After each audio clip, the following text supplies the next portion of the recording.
प्राणधन, यति सम्राट, रूहानी शहंशाह, परम आराध्य देव दादा गुरुदेव श्री परमहंस दयाल स्वामी अद्वैतानंद जी महाराज की जय।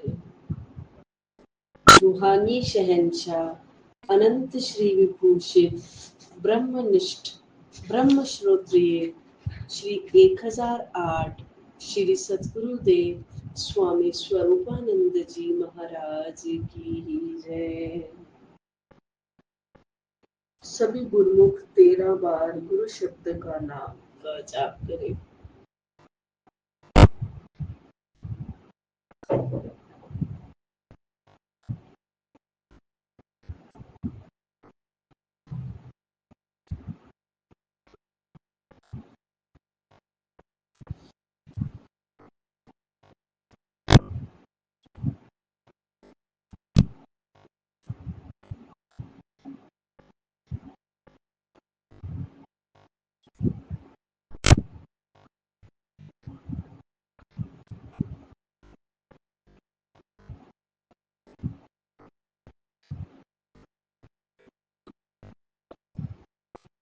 गुरुमुखों, कल के हमने जाना कि किस प्रकार श्री द्वितीय पातशाही जी महाराज जी ने घोर तपस्या करी और फिर पहली पातशाही जी ने उनको खुद धूनी जलाकर बिठाया, उनसे घोर तपस्या करवाई। गुरु महाराज जी उनको उस महान कार्य के लिए तैयार कर रहे थे जो कार्य उन्होंने करना था, जो साकार रूप में अब दिखाई देता है। गुरु महाराज जी ने उसके लिए उनको घोर तपस्या करवा महाशक्ति इकट्ठा करने के लिए प्रेरणा दी। द्वितीय पातशाही जी महाराज जी ने तपस्या कर 2.5 पत्ते नीम के खाकर अपने शरीर के पूरी तरह से सुखा दिया, इतनी तपस्या करी। उसके बाद श्री परमहंस दयाल जी उन पर रीझ गए और किस प्रकार उन्हें अपना ही अंग बना लिया। उस दिव्य विभूति ने एक समय भक्तन मन आसा, जो लक्की में करे निवासा, तेरी में जा अरस गुजारे, हम ग्रह श्री महाराज पधारे, जाए भावना प्रगट कीनी, परमहंस तब आज्ञा दीनी, भक्तन साथ जब प्रभु जी आए, लक्की में जा चरण छुआए, वचनामृत तब आन सुनाए, सुन सुन भक्ति अति हर्षाए, मनमोहन जब रूप निहारे, अरस परस में बात विचारे, यह कोई परम पुरुष है भाई, गति अपार जो लखा न जाए, प्रेम रूप सब नर और नारी, दासन दास जात बलिहारी, प्रेम रूप सब नर और नारी, दासन दास जात बलिहारी। मुक्त पुरुषों की आध्यात्मिक उन्नति का ठीक पता तो केवल परमात्मा ही जानता है, परंतु भूमिका के दृष्टिकोण से उनकी 7 श्रेणियां होती हैं। हिंदू धर्म में इन्हें योगी, साधु, मुनि, ऋषि, महर्षि, महात्मा और ब्रह्म कहते हैं। इस्लाम धर्म में इनको ये नाम भाग्यश दिए गए हैं: सूफी, अवताद, अब्दाल, गौस, खिर्ज, कलंदर और कुतुब। जब कोई भाग्यशाली पुरुष सद्गुरु की दया दृष्टि से ब्रह्म दर्शन तथा आत्म साक्षात्कार लेता है तो उसे फिर मोह माया से परिपूर्ण पिंड देश में आने की इच्छा नहीं होती। वह तो उसी मस्ती में सदा मस्त रहना चाहता है, उसके लिए संसार में कोई आकर्षण नहीं रहता। वह सदा ब्रह्मानंद के रसास्वादन में मग्न रहता है। उसे ब्रह्म संसार, बाहरी संसार का कोई पता नहीं रहता, यहाँ तक कि वह अपने शरीर से भी असंग तथा निर्लेप सा हो जाता है। कुछ ऐसी है अवस्था वाले महापुरुष जो मज्जूब अथवा मस्त कहते हैं। इसके विपरीत कुछ महापुरुष ऐसे भी होते हैं जिनके जिम्मे विधाता की ओर से जन कल्याण की सेवा लगी होती है। ऐसे सत्पुरुष मन, वाणी और कर्म के अज्ञान अंधकार में भटके हुए संसारी जीवों को सद्मार्ग दर्शाते हैं। काल के प्रभाव से लुप्त अपने भक्ति मार्ग को फिर उजागर करने के लिए ऐसे महापुरुषों का आगमन होता है। इन्हें सकल ब्रह्मांड का ज्ञान होता है। भूत भविष्य और वर्तमान के ज्ञाता, वीतरागी, तत्वदर्शी, ब्रह्मपद तक पहुंचे हुए ऐसे महापुरुष सालिक कहलाते हैं। श्री महाराज जी भी ऐसे ही ब्रह्मदर्शी और तत्ववेत्ता सालिक महापुरुष थे। जब कुछ समय श्री सद्गुरुदेव जी को टेरी में अपने इष्ट देव भगवान के चरण कमलों में निवास करते हो गया, तो एक दिन श्री परमहंस दयाल जी ने आपको फ्रंटियर में टेरी के आसपास के नगरों और गांवों में जाकर सत्संग उपदेश करने की आज्ञा दी। जगत उद्धार का भार श्री महाराज जी के कंधों पर डालकर श्री परमहंस दयाल जी निश्चिंत से हो गए। विधाता की ओर से जनमानस में ब्रह्म विद्या और नव चेतना के प्रचार प्रसार की ओर जो सेवा उनके जिम्मे लगी थी, उसे अपने जीवन काल में आपने बड़ी सफलता पूर्वक निभाया था। अब उसे श्री महाराज जी को सौंपकर आपने आपको हल्का सा महसूस करने लगे थे। श्री परमहंस दयाल जी गुरुदेव के आदेशानुसार श्री महाराज जी के अज्ञान और मोह पाश में जकड़ी मानवता को बंधन मुक्त करने के लिए अपने सत्संग प्रचार की अनंत यात्रा पर निकल पड़े। जैसे बादल सूखी और मुरझाई खेतों पर वर्षा करके उसमें जल रूपी नव जीवन का संचार करते हैं, ठीक उसी प्रकार जन्म जन्मांतरों से बिछड़ी हुई आत्माएं दुखी होकर अपने मालिक को पुकार रही होती हैं। उनकी करण पुकार सुनकर रूहों के मालिक उन तक पहुंच गए। श्री महाराज जी ने अपनी करुणा भरी दृष्टि से उन्हें निहार कर और अमृत से भी मीठे सत्संग से के वचन सुनाकर वो निद्रा से जगाया। गुरु महाराज जी का सत्संग ऐसा हुआ करता था कि सुनते सुनते लोगों की वहीं पर समाधि लग जाया करती थी। फिर उनको उठाकर जब सत्संग समाप्त होता तो उनको आज्ञा होती कि आप इनको उठाकर कहीं एकांत स्थान में बिठा दीजिए। उनको किसी पेड़ के नीचे बिठा दिया जाता और उन लोगों की वो अवस्था होती कि उनकी कहते हैं समाधि 2-2, 3-3 दिन तक लगी रहती।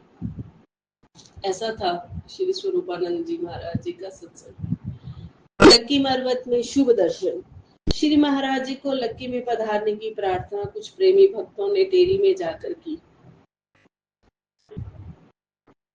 उनके प्रेमवश सर्वप्रथम श्री महाराज जी लक्की जिला बन्नू में पहुंचे। गर्मी के दिन थे। लक्की निवासी प्रेमियों ने श्री महाराज जी को एक खुले दालान में, जहां चारदीवारी ही बनी थी, ठहराया। श्री महाराज जी उन दिनों बहुत साधारण वेश में रहते थे। केवल एक लंबा भगवा चोला पहनते और सिर पर तौलिया ओढ़ते थे। चरणों में पहनने के लिए जोड़ा है अथवा नहीं, इसकी उनको कोई परवाह नहीं थी। अपनी शारीरिक आवश्यकताओं से बिल्कुल बेपरवाह होकर आप दिन रात भक्ति के हित चिंतन में मग्न रहने लगे। सत्संग उपदेश की अमर सरिता बहने लगी। गुरु भक्ति, अध्यात्म विज्ञान और सहयोग के गुण रहे सत्संगों को सुनकर लक्की के प्रेमी अपने को धन्य मानने लगे। आसपास के गांवों से भी प्रेमी जन आकर आपका सदुपदेश सुनते और शब्द उपदेश धारण करके आपके शिष्य बनने लगे। वहां का दृश्य ही विलक्षण था। एक दिन गर्मी बहुत ज्यादा थी। रात के समय काफी बारिश होने लगी। भक्तजन तो अपने घरों में आनंद पूर्वक बैठे थे। इस बात का किसी को विचार ही नहीं आया कि श्री महाराज जी बाहर विराजमान हैं, ताकि उनका भी पता करना है। माया के पर्दे में सब भूले रहे। बादल गरज रहे थे, बिजली चमक रही थी और मूसलाधार बारिश हो रही थी। यदि किसी को विचार भी आए तो मन ही मन में सोचा कि किसी के घर में चले गए होंगे या कोई सेवादार वहां पहुंच गया होगा। इधर श्री महाराज जी के परम प्यारे भक्त श्री हेमराज जी अभी गृहस्थ वेश में लक्की में रहते थे। समय पाकर भक्त हेमराज जी श्री चरणों में सर्वस्व अर्पण करके सन्यासी हो गए और स्वामी निज आत्मानंद जी के नाम से प्रसिद्ध हुए। इनके दिल में गुरु चरणों के प्रति सच्चा अनुराग था। यह अपने मन में चिंता कर रहे थे कि पता नहीं इतनी भारी वर्षा में ना जाने हजूर भीगे होंगे या किसके घर चले गए होंगे। प्रेम के कारण दिल में एक मीठा मीठा और हल्का हल्का सा दर्द होता है। उसी प्रेम वेदना को लिए हुए आप श्री महाराज जी का पता करने के लिए कुछ भक्तों के साथ हाथ में लालटेन लेकर चल दिए। बाजार में पानी ही पानी चल रहा था। वर्षा के कारण थोड़ी सर्दी भी हो गई थी। जब आप उस हवेली में पहुंचे जहां श्री महाराज जी विराजमान थे, तो जाकर क्या देखा कि पानी उनके पवित्र आसन से लगभग 5-5 फुट पीछे हटा हुआ है। आसन बिल्कुल सूखा है। यह अदृश्य दृश्य देखकर आप चकित रह गए। मुख से कुछ कहते ना बन रहा था। आप दंडवत प्रणाम करके एक और बैठ गए, परंतु मन में पश्चाताप होने लगा कि वह तो स्वयं मालिक है। भक्त हेमराज जी अभी इन्हीं विचारों में मग्न थे कि श्री महाराज ने पूछा, इस समय अंधेरी रात में कैसे आना हुआ? अब भक्त जी सोच में पड़ गए कि क्या जवाब दें। आपको वर्षा से बचाने आए हैं या सूर्य को दीपक दिखाने आए हैं? कई बार दिल की उद्गारों को वाणी द्वारा प्रकट नहीं किया जा सकता। तब उन्होंने प्रार्थना की, श्री महाराज जी, काफी तेज बारिश हो रही थी। हमने सोचा कि आप खुले मैदान में बैठे हैं, आसन इत्यादि भीग गया होगा। यह विचार लेकर आए कि आपको किसी मकान में ले चले। भक्त जी के ये प्रेम भरे वचन सुनकर श्री महाराज जी बोले, भाई, यहाँ तो वर्षा नहीं है। यदि वर्षा है तो हम चलते हैं। उस समय का नजारा भी देखने योग्य होगा। प्रेम में विभोर होकर भक्त हेमराज जी श्री चरणों में गिर पड़े और बोले, अपनी माया आप ही जाने हुजूर। और सब जगह तो वर्षा हुई, यहाँ क्यों नहीं हुई, इसमें क्या भेद है? श्री महाराज जी ने उत्तर दिया, यह वर्षा वाले से पूछो। क्या हमने किसी को रोका है कि यहाँ बारिश ना करे? जब वे और सब स्थानों पर वर्षा कर सकता है तो यहाँ भी वर्षा करे। हम तो हर हाल में खुश हैं। श्री सद्गुरुदेव जी के मुखारविंद से निकले हुए इन वचनों को हृदय में धारण करते हुए भक्त हेमराज जी अपने साथियों समेत श्री चरणों में प्रणाम करके घर लौट गए। जब इस विलक्षण लीला का सर्व सत्संगियों को पता चला तो श्री महाराज जी ने इस प्रेम चर्चा को और ज्यादा फैलाने से रोक दिया। महापुरुष सदा साधारण भाव में रहना ही पसंद करते हैं। उन्हें अपनी महिमा पसंद नहीं होती। उनके समीप यश, अपयश, हानि, लाभ और प्रशंसा तथा निंदा एक समान है। उनके लिए स्वयं कोई कर्म नहीं होता। वे तो कर्म से विमुक्त होते हैं। साधारण जीवों के समान उन्हें अपने भरण पोषण की चिंता नहीं होती। सारी कुदरत उनके इशारे पर सब काम करती है। वे कुदरत के मालिक होते हैं। प्रकृति जन्य सुख दुख से वे अतीत रहते हैं।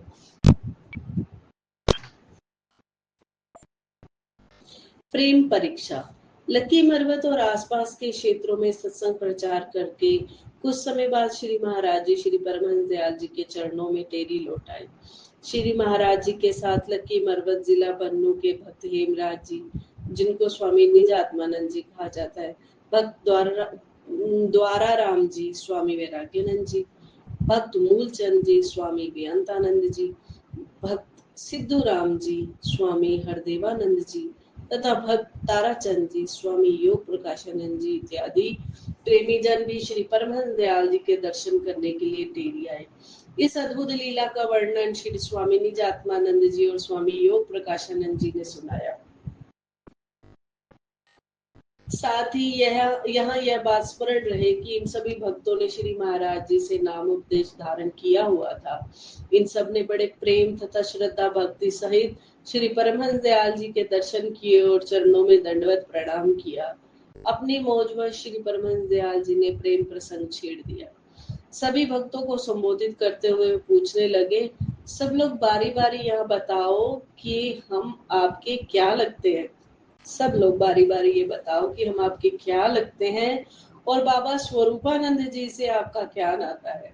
सबने बड़ी नम्रता पूर्वक उत्तर दिया, बाबा जी हमारे गुरु महाराज हैं और आप हमारे दादा गुरुदेव हैं। उनका उत्तर सुनकर श्री परमहंस दयाल जी काफी ऊंची आवाज में, ठीक, बिल्कुल ठीक, ऐसा कहते जाते थे। इतने भक्त द्वारा राम जी अर्थात स्वामी वैराग्यानंद जी की बारी आ गई। इन्होंने जरा जोश में आकर जवाब दिया, बाबा जी हमारे रहबर है और आप हमारे गुरु महाराज हैं। स्वामी वैरागानंद जी के ये वचन सुनकर श्री परमहंस दयाल जी कुछ गुस्से में आकर फरमाने लगे, ये बिल्कुल गलत है। स्वामी स्वरूपानंद जी आपके गुरु महाराज हैं। आपको जो कुछ प्राप्त होगा इन्हीं से प्राप्त होगा। आप सौभाग्यशाली हैं जिनको ऐसे गुरुदेव मिले हैं। आप भी परमार्थ का काफी कार्य करेंगे। ये शब्द कहकर श्री परमहंस दयाल जी मौन हो गए। श्री परमहंस दयाल जी की नीति निधान और मर्यादा पुरुषोत्तम थे। आपने श्री महाराज जी के इन शिष्यों को यथार्थ शब्द कहकर उनकी गुरु निष्ठा को और भी सुदृढ़ कर दिया। भविष्य में श्री गुरु महाराज जी कि इन प्रमुख शिष्यों ने आध्यात्मिक जगत में परमार्थ का जो उत्तम कार्य करना था उसके लिए एक प्रकार से आधारशिला रखी गई थी। परम संत कबीर साहब जी एक दोहे में सच्चाई से इसी सच्चाई को दोहराते हैं। गुरु गोविंद दोनों खड़े काके लागू पाए, बलिहारी गुरु आपने जिन गोविंदियों मिलाए। तेरी में श्री परमहंस दयाल जी के एक प्रेमी भक्त सेवक भक्त रामचंद्र जी थे। इन्होंने श्री परमहंस दयाल जी की तन मन धन से सेवा की। आप नगर जट्टा जिला कोहाट फ्रंटियर में रहने वाले थे, परंतु श्री परमहंस दयाल जी की पवित्र सेवा करने के लिए अपनी धर्मपत्नी सहित घर का त्याग करके टेरी आ गए थे। इन्होंने कोई सांसारिक कार्य व्यवहार नहीं किया था। इनके प्रेम और सेवा से प्रसन्न होकर श्री परमहंस दयाल जी ने इन्हें अटल भक्ति और दृढ़ विश्वास का वरदान दिया था। भक्त रामचंद्र जी ने अपना सर्वस्व श्री परमहंस दयाल जी के पावन चरणों में न्यौछावर कर रखा था। इनकी कोई संतान नहीं थी, परंतु इनकी धर्म पत्नी पुत्र चाहती थी। श्री परमहंस दयाल जी ने उन्हें वरदान दिया कि आपको एक ऐसा पुत्र होगा जिसका नाम कृष्ण रखना। कालांतर में यह वरदान फलीभूत हुआ। भक्त रामचंद्र जी ने संन्यास वेश श्री महाराज जी से ले लिया था। श्री महाराज जी ने आपका शुभ नाम स्वामी निज मुक्तानंद जी रखा। कई बार श्री महाराज जी अपने मुखारविंद से इनकी भक्ति की सराहना करते हुए फरमाया करते थे, स्वामी निज मुक्तानंद जी 24 घंटों में 22 घंटे भजन अभ्यास करते हैं, केवल 2 घंटे ही अपनी शारीरिक सेवा में बिताते हैं। आप सतगुरु प्रेम में अश्रु बहाया करते थे। बाहरी ब्रह्म विद्या की वास्तविक विद्या। एक दिन टेरी के नजदीक किसी गांव से कुछ भक्त श्री परमहंस दयाल जी की सेवा में हाजिर होकर प्रार्थना करने लगे, श्री सतगुरुदेव जी, हमारे गांव में एक नया गुरुद्वारा बना है और अब उसका उद्घाटन करना है। हम दासों पर अत्यंत कृपा होगी यदि आप दर्शन दें। श्री परमहंस दयाल जी बोले, हमारे पास तो समय नहीं है, हम अपने ही रूप बाबा स्वरूपानंद जी को आपके साथ भेज देते हैं। इनमें और हम में कोई भिन्न भेद नहीं, ये आपको सत्संग सुनाएंगे। श्री परमहंस दयाल जी की आज्ञा पाकर श्री महाराज जी उन भक्तों के साथ चल पड़े। भक्त रामचंद्र जी को भी आज्ञा अनुसार साथ जाना पड़ा। इन्होंने अपने मन में सोचा कि श्री महाराज जी तो किसी स्कूल अथवा पाठशाला में पढ़े नहीं, या वहां जाकर क्या करेंगे। जब उस गांव में पहुंचकर श्री महाराज ने गुरु ग्रंथ साहिब में से सत्संग करना शुरू किया तो भक्त रामचंद्र जी हैरान रह गए। लगभग 3 घंटे तक श्री महाराज जी अमृत वचन उच्चारण करते रहे। उनके इस गूढ़ सत्संग को सुनकर भक्त रामचंद्र जी के मन का अहंकार तत्काल काफूर हो गया। वह पहले विचार कर रहे थे कि यदि श्री महाराज जी सत्संग ना कर पाए तो नियम पूर्ति के लिए हम ही कुछ कह देंगे, परंतु उन्हें क्या पता था श्री परमहंस दयाल जी के वचनों में क्या रहस्य है। यह श्री महाराज जी नहीं बोल रहे थे, ईश्वर की सत्ता स्वयं बोल रही थी। सकल संसार की वाणियों के भंडार, जब स्वयं जिससे जहां और जो चाहे और जिस समय चाहे कहलवा सकते हैं। हजरत मोहम्मद साहिब ने इसी ईश्वरीय सत्ता को प्रणाम करते हुए अपना निज अनुभव दर्शाया है। 40 साल तक मुझे बिल्कुल आम आदमी की तरह जिंदगी बिताते हो गया। तब कभी कभी हम मक्का के नजदीक गारे हुरा में जाकर इबादत किया करते थे। एक दिन वहां मैंने एक ऐसा नजारा देखा जिससे डरकर मैं घर लौट आया। घर में पहुंचते ही अपनी बीवी से कहा, मुझे कंबल उड़ा दो, मैं बहुत परेशान हूँ। बीबी खतीजा ने मुझ पर चादर डाल दी। फिर मैंने उससे कहा, आज गारे हुरा में मैंने एक अजीब आदमी देखा। उसने मुझसे कहा, मैं खुदा का भेजा फरिश्ता जबरील हूँ, आपको खुदा ने नबी बनाया है। तब उसने मुझे कुछ पढ़ने के लिए कहा। मैंने जवाब दिया कि मैं तो अनपढ़ हूँ, कैसे पढ़ सकता हूँ। तो जबरील ने मुझे अपने सीने से लगा लिया और खूब खींचा। तब फिर उसने पढ़ने के लिए कहा। मैंने उसे फिर वही जवाब दे दिया। तो उसने फिर अपने सीने से लगाकर मुझे भेजा। तीसरी बार फिर सीने से लगाने के बाद उसने मुझे कहा, पढ़, अपने रब के नाम से पढ़, उनके नाम से पढ़ जिसने हर चीज को बनाया है, इंसान को भी उसने जन्म दिया है। पढ़, तेरा रब तेरा मान रखेगा, जिसने कलम द्वारा इल्म दिया और इंसान को वह सब कुछ सिखाया जो वह नहीं जानता था। जबरील के कहने पर मैंने पढ़ा तो सारी जिस्म में कंपी छिड़ गई। मुझे अपनी जान का खतरा पड़ गया। बीबी खतीजा, जो पहले मेरी हालत देखकर परेशान हो गई थी, अब मुझे तसल्ली देती हुई बोली, आपको डरना नहीं चाहिए बल्कि खुश होना चाहिए। वही ठीक जानता है कि उसने आपसे क्या काम लेना है। जो काम उसने सोचा है, आपको उस काम में रुसवाई नहीं होगी। महाराष्ट्र के प्रसिद्ध संत श्री ज्ञानेश्वर जी ने भी एक ऐसा ही चमत्कार दिखाया था। उन्होंने भैंसे के मुख से वेद मंत्र उच्चारण करवाकर सबको हैरान कर दिया था। श्री गुरु ग्रंथ साहिब में भी इन्हीं महापुरुषों की महिमा वर्णन की गई है। ये तो उस विद्या को जानते हैं जिसे दूसरी सभी संसारी विद्याएं प्राप्त होती हैं।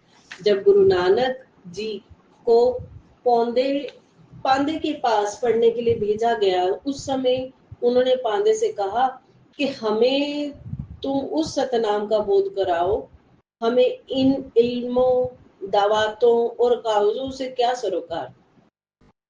श्री गुरु नानक देव जी गुरु ग्रंथ साहिब में सच्ची विद्या की प्राप्ति के विषय में कहते हैं, जाल मोह कस मसी कर मत कागद कर सार, भो कलम कर चित्त लखारी, गुरु पुछ लिख विचार। दूसरे महापुरुषों ने भी गुरु ग्रंथ साहिब में इसी सच्चाई को दर्शाया है। वेद कतेब सिमरत और शास्त्र, इन पढ़िया मुक्त न होई, एक आखर जो गुरुमुख जापे ताकि निर्मल सोई। पढ़ पढ़ गड्डी लद्दिए, पढ़ पढ़ परिये साथ, पढ़ पढ़ बेड़ी पाइये, पढ़ पढ़ गड़िए खात। पढ़िए जेते बरस बरस, पढ़िए जेते मास, पढ़िए जेती आरजा, पढ़िए जेते श्वास। नानक लेखे एक गल होर, हौमे चखन चाक।